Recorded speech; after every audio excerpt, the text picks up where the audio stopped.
All right, everybody. Hi, welcome to Lucas Podcast again. My name is Lucas Chan. Today, we are actually going to be speaking about Cambridge A levels. And with me today, we have five special guests with us who's going to be talking to you about Cambridge A levels. So, yes, please introduce yourself first. Karen, please go ahead. Hi, I'm Karen. I'm the program director in an institution at the moment, and I teach psychology. At the same time, I do have experience marking for Cambridge International for some time. So that's basically my background for Cambridge International. Thank you, Lucas.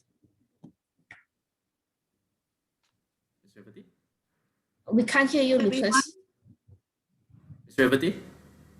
Yes, thank you, Lucas. Hello, everyone. I'm Revati. I teach economics for the Cambridge A-level program. And I've also been an examiner for the CAIE examining body, and I marked economics paper 42. Thank you, Lucas. Simon? Hi, I'm Simon. I'm currently teaching Cambridge A-level program as well. So I teach maths and further maths. And we also have two of our former students with us. Chris? Hi, I'm Chris. I started my A-levels in early 2019 and I finished it in June 2020. I took mathematics, chemistry, physics, and further mathematics.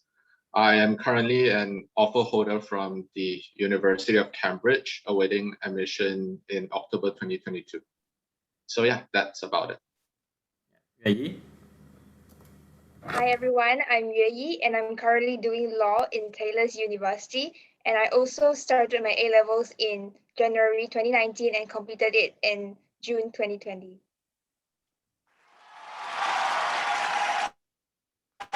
Hi, welcome everyone for this particular podcast. So yes, we are going to be speaking to you about Cambridge A-levels today because some parents and students out there who are actually still seeking information about this particular pre-university course. Right, so Cambridge A-levels, it's 100% external examination-based qualification. Right, I think most of our prospective students and parents actually knew this. Why is this course still relevant? I would like to talk about the syllabus of the Cambridge A-level program. If you look across the board for all the subjects, you find that this is a course that would really prepare students for their university studies. Because most of the subjects across the board, when you look at the syllabus itself, it is very similar to what students will undergo during their first year of university studies. And for the syllabus itself, as far as A-levels syllabus itself is concerned, you find that Cambridge Board designed the curriculum and the syllabus after consultation with universities and also industry players. So overall, you find the depth of coverage is very comprehensive.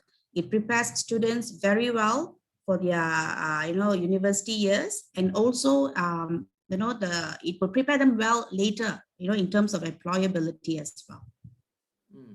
Yeah, that's very true. The course is actually widely, what they call this, acceptable. It's actually around, I think, is Cambridge A-levels is actually a course that is actually being taught over 160 countries, right? So yeah, in Malaysia itself, why is it popular? Is it because that our students are actually familiar to examination-based qualification? I totally agree with that, Lucas. I think in Malaysia, we have so used to the examination-based form of program from very young. So I think that would definitely be a contributor as in why this course is still relevant in our country. It is about how students are very comfortable with the examination-based assessment. Yeah, true. Because we were brought up, with such heavy examination based qualification. Remember, we have our PT3, UPSR, then after that, what PMR and SPM. So many different kind of examinations. So I think our students are very much used to this kind of qualification since young. Although yes, this year we just heard that UPSR and also PT3 is not going to happen this year, right? But our background, it's very similar to the what Cambridge A levels actually has to actually offer. So anything else that anyone would contribute? Why Cambridge A levels is still, a popular choice among the students? Maybe Simon can contribute something. I think it's because of the recognition and the standard which is set by the exam board itself is like it's very comprehensive, like what Miss Revati said. So I guess this is a reason why a lot of students they choose this as a program. And traditionally, this is the route that we will actually take if, say, someone who wants to continue their study in UK. So this is like the typical route that they will actually go through. Okay, yeah. Like what I mentioned just now, it's actually a course that's actually available in 160 countries. Over 10,000 schools around the world is actually offering Cambridge A levels. So it's actually something that a lot of people knows, right? So for the students' point of view, right, Chris and Yue, maybe Chris, you start first. Why students actually go for this course? At least from my point of view, like why did I choose this? It's the level of depth and breadth of this course. It actually provides with not only like sufficient general knowledge to pinpoint my specific interest in various fields, while also being specific enough, especially in STEM subjects, to not feel that it has no real life application, which is a big part of like why I enjoy learning. So that's why I chose A levels. Okay. What about Yue? First of all, I think A level is very much different from some other PUs, especially those like STPM or let's say UEC. So because they are actually held in high schools or secondary schools. So the people that you are mixing with are actually secondary students and not university or other PU students. And also compared to other pre-university, Cambridge A levels is actually very much sought for. And I agree with what Mr. Simon said just now. And so, for example, I believe that if two applicants are similarly bright, and if one of the students are doing Cambridge A levels, then some of the universities they will prioritize the students who has a Cambridge A levels background compared to the other. Yeah. I agree with Yue because we have such reputation over there, right? So yeah, Ms. Rivati, does the course actually prepare students, for the future?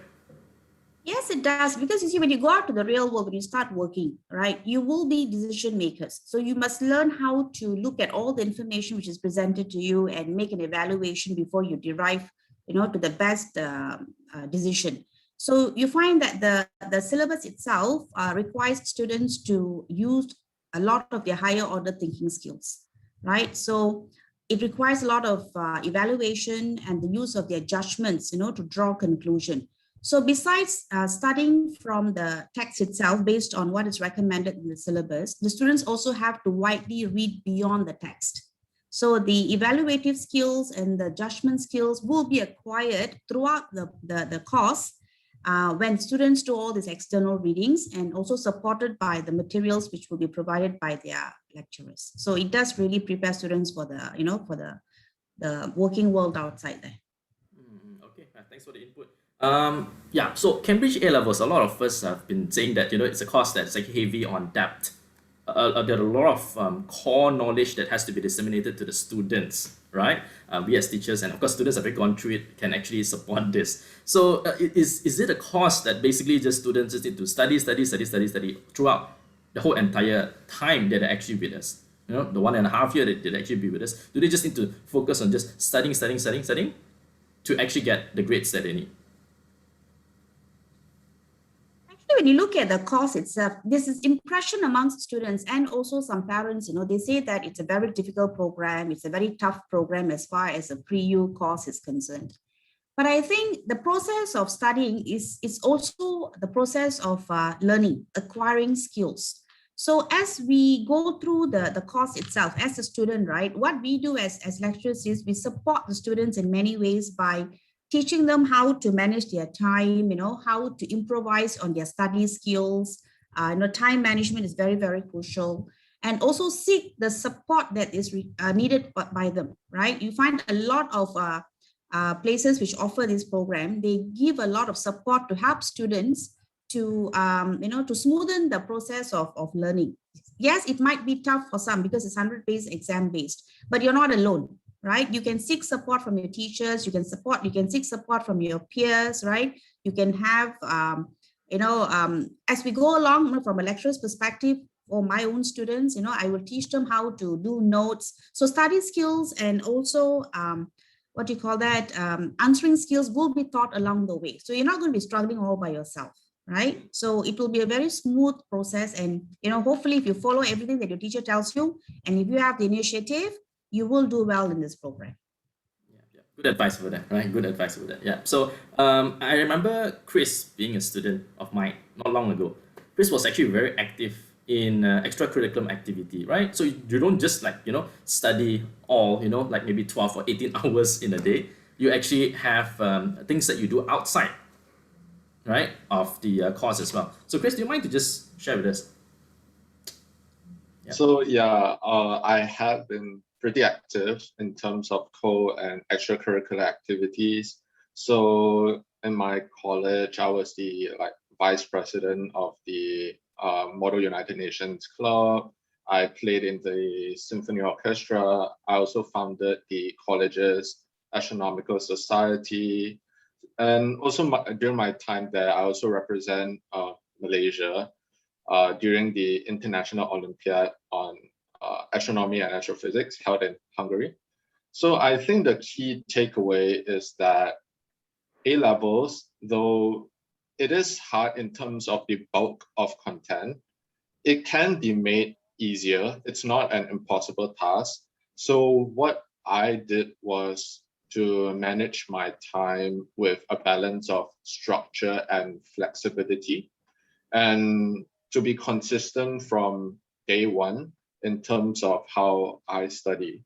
So the amount of time I spend on day one is the same as the amount of time I spend before the exam.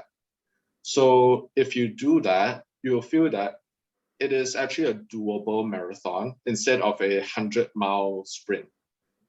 Yeah, that's my point of view. Sounds like an all-rounder there, Chris. Right? Sounds like an all-rounder that you can actually juggle between both. Right? It's not easy being a student to be able to juggle both. And it's actually very important nowadays, especially to get involved in extracurricular activities, because there's a lot of benefits that can actually goes along with it. So if you've not watched my video on importance of extracurricular activity, you can go and watch them now, right? So so study method. How does our student actually going to be studying this particular course? A lot of students coming from prior qualification, they come from SPM, they come from IGCSE, O levels, right? So a lot of them rely a little bit heavy on memorizing stuffs. Is that the way to go in this course? For A levels, right, I think we cannot just depend on memorizing, because the first thing is we need to know that the depth has become it's there. Okay, the depth is there. So I guess understanding the idea is the key. So we cannot rely on just let's say for maths questions. So we cannot rely on just we see a question which is like this type, then we do this. We see the question that like the other type, then we do like that. So that's not the way that we can actually go further from there. So I guess understanding is really important. So once we understand the idea already, then we should be able to apply. And if I actually see different types of questions, then we can actually apply the idea that we have actually learned in those questions accordingly. And I feel that another thing is that other than like trying to understand the content, right, discipline is also very important. So we really have to, we really need to have a very good time management. So it's like, okay, for example, for maths again. So if you want to learn about like certain topics, so it is not just like, okay, I do 5 questions, let's say from past year from this topic, then I can master the topic already. So it is not like that. So what the other state just mentioned just now, the consistency is also very important. So you have to set, like, let's say, okay, after I finish this topic, I need to do like 20 questions. And then after this, maybe every day I'll do like 2 questions on this topic so that everything is consistent. So I guess this is the way that we can actually do when we actually study, especially like Cambridge A-level program. Okay, thanks for that input. Yue, what are the strategies that you take, back then as students actually took humanities subjects? Well, because humanities subject, I believe that's much more words in the textbook or the materials that we study. So definitely, I think memorizing is a very important part, but it's not completely memorizing because some of the students, they may choose to practice the questions. It also works, or even if you can go through understanding. So basically, everything comes from understanding into practice or memorization. So it's up to the student themselves to adapt to the situation. But yeah, I guess it's the student themselves, they have to understand what is the best method for them to study in A levels, to be able to make use of the time in the best way and to give it to other users like co-curricular activities and also your family and friends. Yeah, true. Karen, do you agree? Yeah, definitely. I think understanding is the key to be successful in the Cambridge A level, even though memorization is extremely important, as UAE mentioned, for humanity subjects. But without understanding, I always told my students that you won't be able to remember. If you understand it, you'll be able to remember it very well, and it would go a long way. Yeah, thanks. Mr. Rivati? Yeah, I would think that, you see, our students are so exposed to rote learning, right, all their lives. So when they come to A levels, it could be a bit of a shock for them that there's more to, learning than just memorizing everything. So if you look at humanities subjects in general and economics specifically, you have lots of graphs. You can't memorize graphs, right? If you do not understand the graph, you won't be able to analyze the graph, and you won't be able to write a good essay about it. Memorizing, yes, formulas and definitions, very important, right? But the whole idea of doing well is comprehension. The key word is comprehension, consistent effort, right? If you understand the theory, if you learn something, you'll never forget it for life. If you memorize something, the day you walk out of your classroom, everything is gone, right? So how do you want to turn out at the end of the day as a student, as a person, right? Okay, you want to learn stuff, not just memorize things. So, memorizing is good. It helps to a certain extent, but comprehension is the key word. That's where you become a lifelong learner. Yeah, good input there from everybody. Thank you very much. Yeah, I would agree from the science perspective as well. I think Chris would agree the same, right? Because we don't just base our learning on just remembering stuff, but we actually do have to understand a certain concept, right, in order to actually apply them to questions, right, Chris?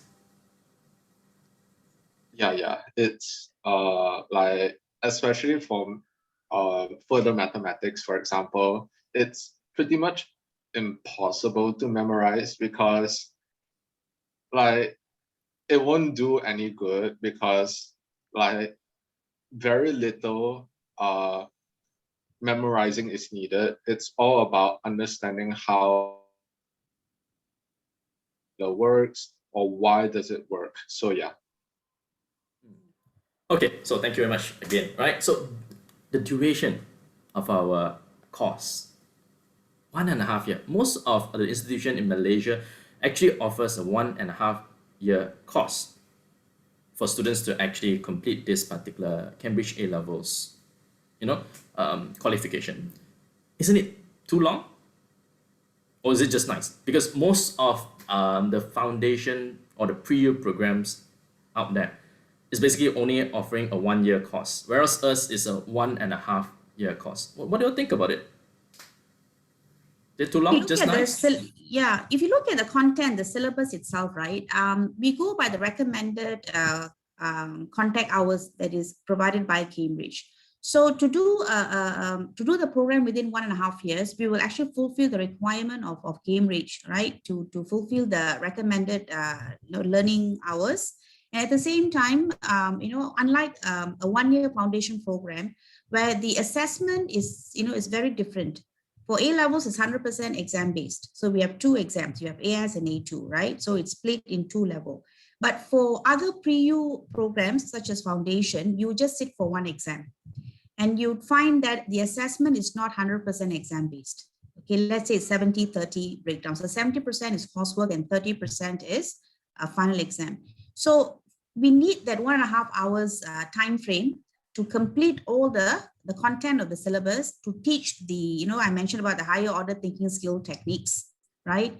Also deliver what the examiners expect from the students in terms of, the ability to form conclusion and also make a judgment. So I think 1.5 years is just nice, right? Because when you look at the delivery and content of a foundation program, it's actually quite different compared to the delivery and content of Cambridge A-level program. So each one of it has its own merits, right? So I don't think it's really fair to compare one with the other, because it's entirely a different prerequisite for students to do a university program. Karen? Do you agree with all this guided hours? Is it sufficient for our students to graduate from the program comfortably? And of course, we have to take into consideration about independent learning hours as well, right? That's right. That's right. As mentioned by Ms. Revati, the Cambridge A-level program is external exam-based program, and the syllabus is not determined by the specific institution. Hence, in order to complete the syllabus and to fulfill the requirement, we need that 1.5 year to ensure that students are able to have sufficient time to understand what we deliver. According to Cambridge, for each level, students need to have at least 180 hours of guided learning. And at the same time, we are supposed to take into considerations the MQA requirement, as in for every single hour of lecture, they are supposed to have their independent learning to be taken into consideration. Hence, I don't think 1.5 years is too long for Cambridge International, because we are not supposed to compare it with the foundation's program. It's a totally different level of it's different program. It is just not fair to compare with one another. Because there's so much that we actually do, right? We prepare students very well. And like what you mentioned at the beginning just now, I don't know if you have like 2 applicants, in front of you, who would you choose? Normally, they're going to go for our candidates. We basically have a lot more. Our students are very well prepared coming from this particular course. Chris, what's your input here from the student's point of view? I think it's just right for me. I think it's also important to mention that Cambridge A-levels was designed for a 2-year program. So imagine spending 1 year to cover 2 years of like content. This would mean that like probably every day would constitute studying, especially when the course itself is already brimmed with a lot of content. So I think 1.5 year is just right for me. I think it's also that the key is that it's not about how. I think it's also about the knowledge and the learning experience gained throughout the course. So I think it's just right for me. It may not work for everyone. Some people do like coursework, but I think for people who like to learn and then having like examinations, I think it's a reasonable time. Yuyi, but what do you think about this? Well, I think 1.5 years is also just right for me. So if it would be like 1 year, then it would be too rushed. So I know that some of the universities, colleges, they do offer a 1 year program, but that is only for 2 subjects of A levels. So if we were to do 3 or 4 subjects, I guess it would not be reasonable for us to do it in 1 year itself, and plus all the contents in the materials. I guess 1.5 years is just right compared to 2 years probably, because since we are already used to like doing exams and studying like from primary even to secondary, so I guess 1.5 years is just right for us. Mm, mm.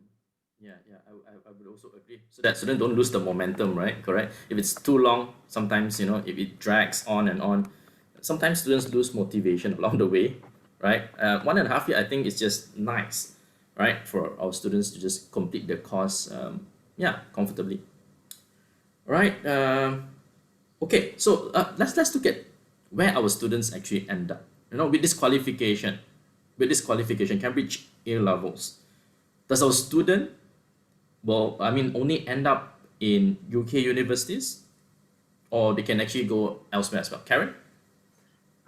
Cambridge International Examinations or the qualifications is internationally recognized. I think Simon mentioned it before.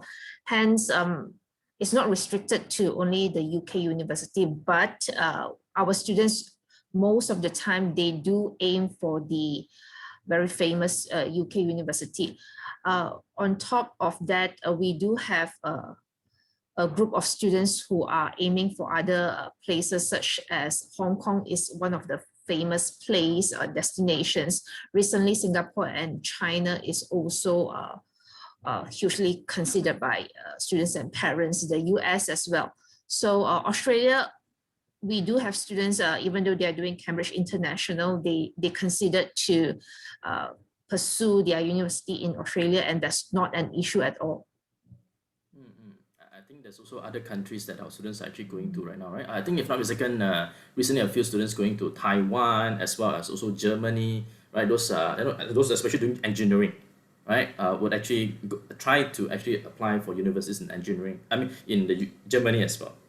Yeah, it's not restricted only to just UK. And there are also students who actually tends to settle for someone, somewhere nearer, right, Mr. Revati?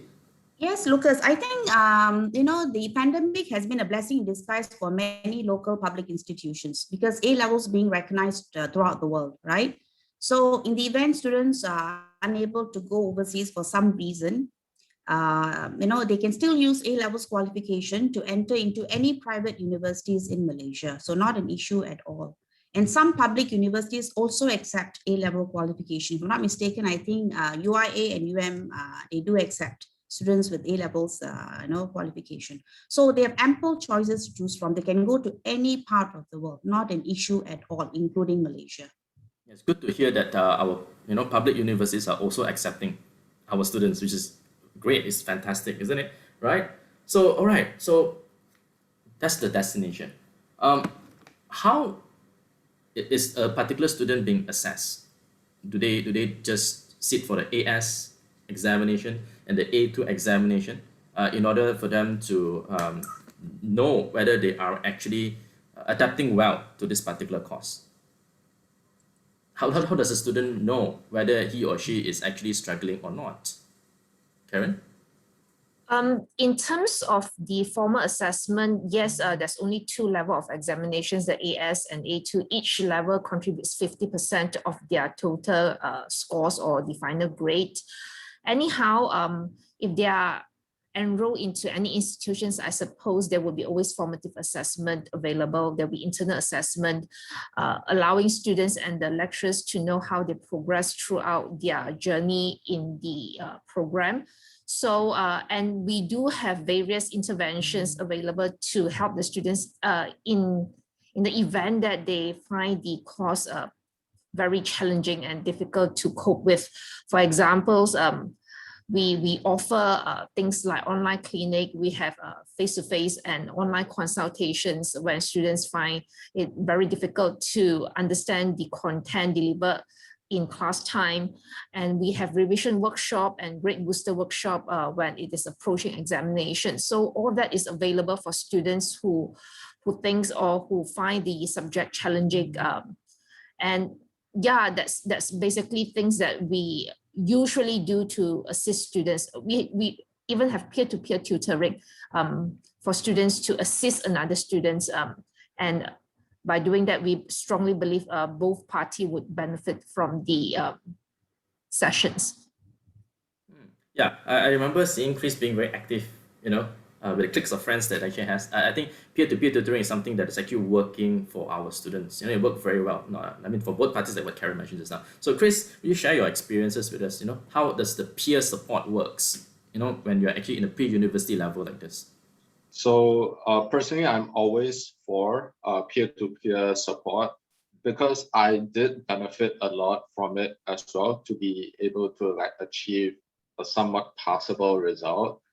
Because not only do I get to help people who are struggling with the content, but I get to improve personally as well in terms of the consolidation of information by understanding it well. Because I don't remember who said it, but to be able to explain it is it's basically proof that you understand the content.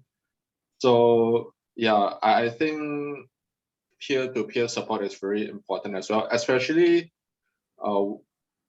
some students are more shy and they tend not to approach lecturers, even though the lecturers are really approachable and kind. They find it a little embarrassing. So it's not their fault, but I think this is where peer-to-peer support comes into play and can actually help those students who are more reserved, I would say. So this is why, yeah, in this course, especially as we mentioned a lot, the content is really, really, really, really broad. Peer-to-peer support is really, really important. Yeah. Yue, what do you think about peer support? I would personally think that it is quite important, but then because for my situation, I don't really have much classmates. So every time I go to a class, it's different from the previous class. So usually I do study alone, but then if I do have questions that maybe that are not that complicated that I have to ask a lecturer, I will go into the class maybe 5 or 10 minutes before class starts and ask my peers who are already present there. Yeah, and so even if we don't have much peer support, you can always find different methods for yourself because there's the internet nowadays. So you can always find for YouTube videos or go what audio books and whatnot. You can also prefer to write it out, and also it will force you basically to revise what you have learned and what you have read the day on the day itself. So Yagi, how important is adaptability in this course? Because a student come into the course, they're so used to the way how they studied throughout the years, and when it comes to A levels, they notice that sometimes it does not work. So what are the strategies that the students need to take in order to move on and try to adapt to the program? Well, basically, sometimes we will realize that when teacher starts a new topic, you'll realize that maybe you can't really catch up with the speed. So it does not actually have to go until the AS examination or the midterm examination for us to find out that we really suitable for that program. When we actually have the thought that I do not probably suit this program, maybe the first thought should be that how should I adapt my study plan? So maybe previously you are used to cramp everything into like maybe the last 2 or 3 months before your SVM examination or your IGM examination. So I guess you will have to change that method of studying and understand it that this is a different level from what you did previously. So perhaps you need to have a different timetable for your everyday life, and perhaps maybe do 2 or 3 hours minimum for your studying, yeah, to catch up with it. Yeah, definitely, because it's a difficult course.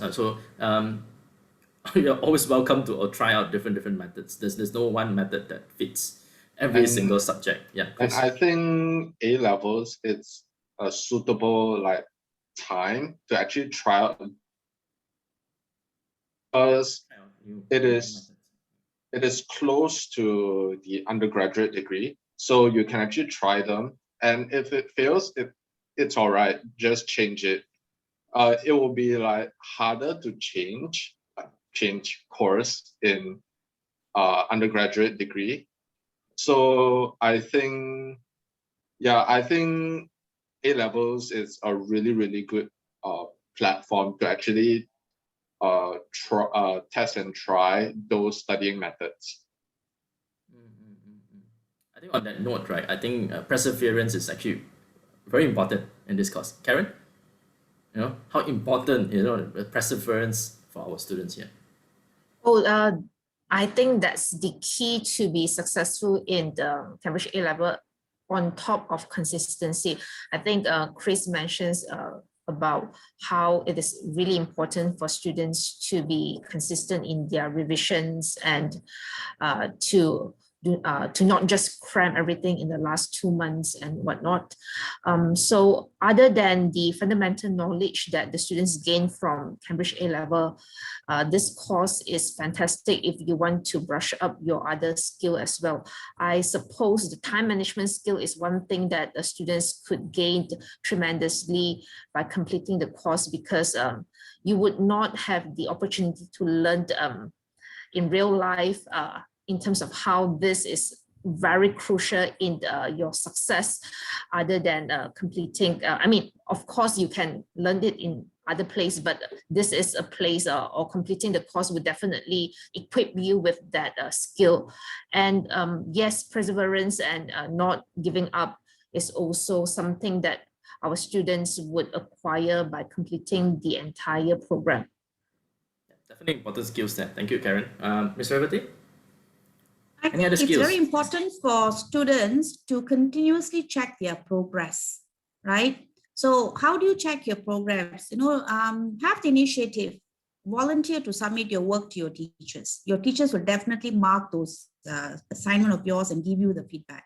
So based on the feedback, you can continue to progress further, right?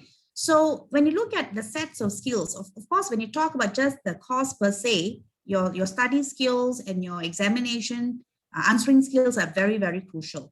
But throughout the course of study, you would also find that classwork would be assigned, okay, as individual or group work. So you're going to be presenting your work to your classmates and to your teachers, right? Whether it's online or it's in-person lesson, there will be some collaborative work given during lessons. So this is where students will develop both their soft skills and the hard skills, plus their social skills as well.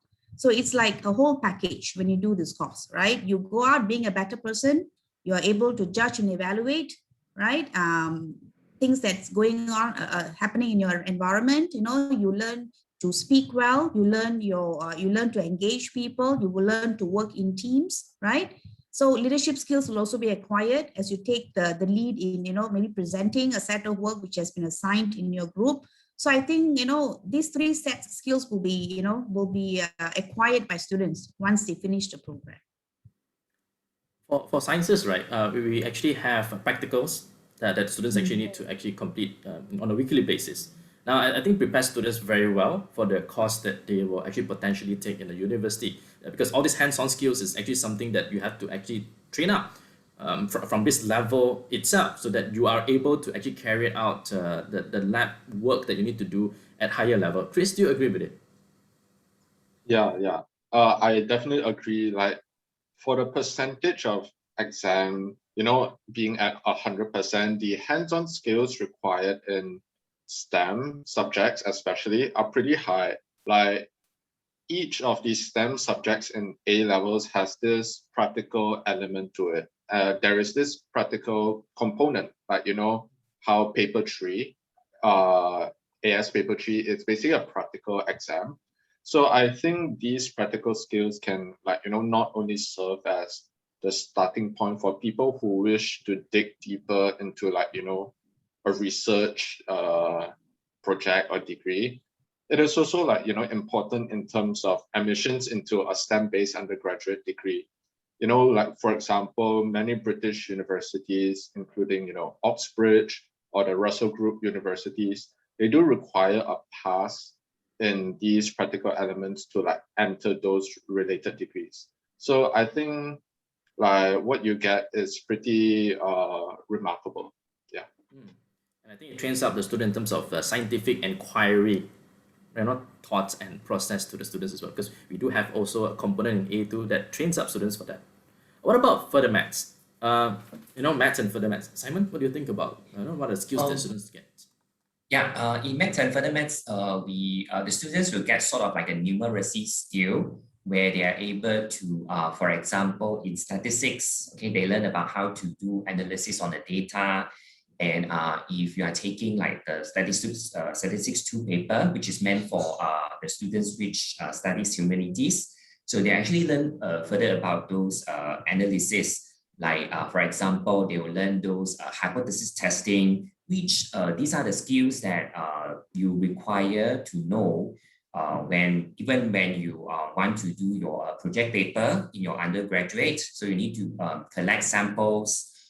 So we will learn like how to do analysis on those data, how to present the data, how to interpret the data. So those are the skills or the content that we will actually learn no matter we are taking maths or further maths in Cambridge A level. All right. What about the other type of skills that students will acquire? Since that when you're at A levels, right, you're meeting a large group of people. Sometimes, you know, especially during lecture, where you don't only meet your classmates, but you meet, you know, other students from other classes as well. UAE, does it help in anything at all? Well, basically, I think it helps with networking as general. So because like in A levels, we do choose only a few subjects. So the person that you are joining with is actually of the same mindset or the same thoughts. So we are actually interested in similar issues. For example, we may be interested in politics, or some of them may be interested in astronomy and whatnot. So yeah, we are similar minds meeting together. So you will have more things to share and it will be an exchange of ideas. But then also when we are joining clubs and societies, we'll meet people throughout the school from other courses, other PUs, and also other courses in universities too. So yeah, so when that happens, we will be different people. So it will be like an exchange of perspective, and we will know how other people actually look like at a same issue. Yeah, we will also get to know them more. So it helps us further, no matter what we do in our degree, it helps us further to know these people. Okay, yeah, thank you, thank you. I think we are running short of time today already, so yeah, I think we should wrap things up right now. We have heard a lot from you guys, very good input from every single one of you. So let's just conclude all this. What kind of advice would you give to the prospective students who's going to enroll into this particular course, the Cambridge A levels, right? Karen, would you want to start? Sure. I think the most important thing for students or parents to consider is what type of learner you are. You need to reflect and think about what type of learner you are, whether you're very comfortable with the 100% examination-based program. If you are able to do well in examinations, this should be a course that you are feeling comfortable with. Other than that, as mentioned just now, if you want to be successful in A level, the old rules that applies or might work in the past might not be applicable now, because you won't be able to have fantastic result according to past records. We do not see that. You need to be consistent in your revision in order to get good grades, rather than cramming everything in the last 2 months or last 1 month.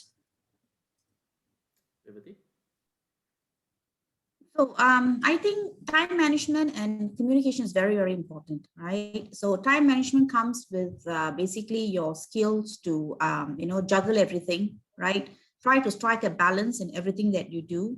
Although the course may be quite challenging, if you're able to balance everything and manage your time well, and communicate, always seek help, seek the support. The support systems are available. Talk to your peers, right? Talk to your lecturers, have the initiative to go and seek this help so that the problems are not accumulated, and it can be quite overwhelming when you don't seek the support that is available, right? So manage your time well, and and just reach out to anyone that is there, that's available, to help you. That would be my advice. So if you do this, I think the journey would be very smooth for a student who is enrolled in this program. Yeah, Simon? For me, practice, practice, and practice. So it's very important in this 100% externally assessed program. So make sure that you are really consistent, like what Miss Karen and Miss Revati said. Also, if you have already decided to do this program, right, so make sure you are really disciplined. So have your time planned very well, and just be consistent, then you'll be able to succeed. From the student's perspective, I mean, what kind of advice would you want to give to our future students who's going to sign up for this course? Chris? Firstly, I would like to agree with Ms. Karen in terms of the need to reflect which type of learner you are. Like, I don't doubt A levels is hard. Like, no one doubts that. Like, A levels being a little dissimilar to the national curriculum would definitely serve as a learning curve for those attuned to the national curriculum, especially. Like, in terms, some of the content in further mathematics are essentially at the level of an undergraduate degree. However, if you are a type of person who likes to challenge themselves and learn for the sake of learning, I think this course is really for you. What I would say again, as many have mentioned, is that the reward of consistency and perseverance is the breeze that comes with you when you enter university. Like, after which you will be very grateful that you have chosen this course, and you won't go wrong with choosing A levels. I will not talk so much about what sort of student you are, and so probably I would just say something general. So if you are a student who wants to start your PU courses pretty soon, but you have not decided on which university or which course you want to do yet, or which country you want to go yet, then probably you can choose Cambridge A level, since it's pretty much recognized throughout the world. And also, if you are worried about your financial stability and also you want to get for scholarships, then I guess Cambridge A levels would be a better one for you to apply your scholarship. Yeah, so if you are some of these students, then I suggest you choose Cambridge A levels more than the others. Right, I've heard a lot of consistency, discipline, time management, and so on. Yeah, for me, what happened is that I have to tell the students that whatever skills that you're obtaining right now, right, please make sure, right, it is actually transferable for the future. The things that you're getting from this course is not just the core knowledge, but you're actually getting a lot of different types of skills as well. Creative thinking skills. I think the humanities has a lot to show off over here, right? Problem solving skills in maths. Scientific inquiry, knowledge is actually in sciences. So there are a lot for us to actually take away graduating from this course, rather than just the core knowledge of it, right? So besides that, of course, it's 100% external examination, but from time to time again, during lessons, we do incorporate collaborative learning. That's when you actually learn how to collaborate with others. It's going to do wonders in the future when you're actually coming out in the working world, because no one works on their own. You actually works in a group, you only actually works in a community. So that's why I feel that there's a lot of things that we can actually take away from actually being as a student of Cambridge A levels. program. Besides that, it's a good time to actually do networking as well. Like what Yue mentioned just now, we are so engrossed with what we are interested in. Sometimes it's good to actually look at others' perspective as well.